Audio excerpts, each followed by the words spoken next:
দেশে করোনা ভাইরাসের সংক্রমণ যেমন বাড়ছে তেমনি বাড়ছে ডেঙ্গু আক্রান্তের সংখ্যা।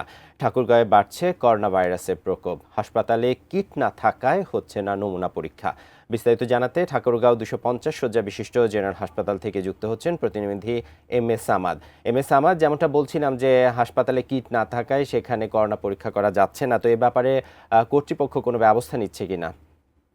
এসেই হাসপাতাল কর্তৃপক্ষের সঙ্গে কথা বলেছিলাম এবং গেল যে 2-3 দিন থেকে আমরা হাসপাতালের সঙ্গে বেশ খবরাখবর যতটুকু জানতে পেরেছি যে আজকে তারা জানিয়েছেন যে ইতিমধ্যে তারা তাদের যে চাহিদাপত্র অর্থাৎ করোনার কিটের জন্য যাতে করে নমুনা পরীক্ষা করা যায় সেটার জন্য তারা 1000 চাহিদাপত্র 1000 যে কিট এটি তার চাহিদাপত্র পাঠিয়েছেন এবং তারা প্রত্যাশা করছেন যে খুব দ্রুত সময়ের মধ্যে তারা এই কিট পাবেন এবং যারা প্রতিনিয়ত এই ঠাকুরগাঁও 250 জেনারেল হাসপাতাল রয়েছে এখানে পরীক্ষা করার জন্য নমুনা পরীক্ষা করার জন্য আসেন তাদেরকে তারা সেই পরীক্ষাটি করাতে পারবেন। এবং গেল এক সপ্তাহ আগে আমরা দেখেছিলাম যে ঠাকুরগাঁও করোনায় 2জন রোগী ভর্তি ছিলেন, ইতিমধ্যে তারা দুজনেই ঢাকা ফেরত ছিলেন এবং দুজনেই চিকিৎসা শেষ করে তারা বাড়ি ফিরেছেন বলে আমাদেরকে কর্তৃপক্ষ অবহিত করেছেন। এছাড়াও ডেঙ্গু রোগে কেউ আক্রান্ত নেই এবং যারা আগের আগে এক সপ্তাহ আগে 2জন ছিলেন তারাও চিকিৎসা নিয়ে এবং সুস্থ হয়ে বাড়ি ফিরেছেন বলে হাসপাতাল কর্তৃপক্ষ আমাদেরকে জানিয়েছেন। তবে এখনকার যদি পরিসংখ্যান বলবার চেষ্টা করি, এখন সংক্রমিত রোগ অর্থাৎ ডেঙ্গু এবং করোনা রোগে কোনো রোগী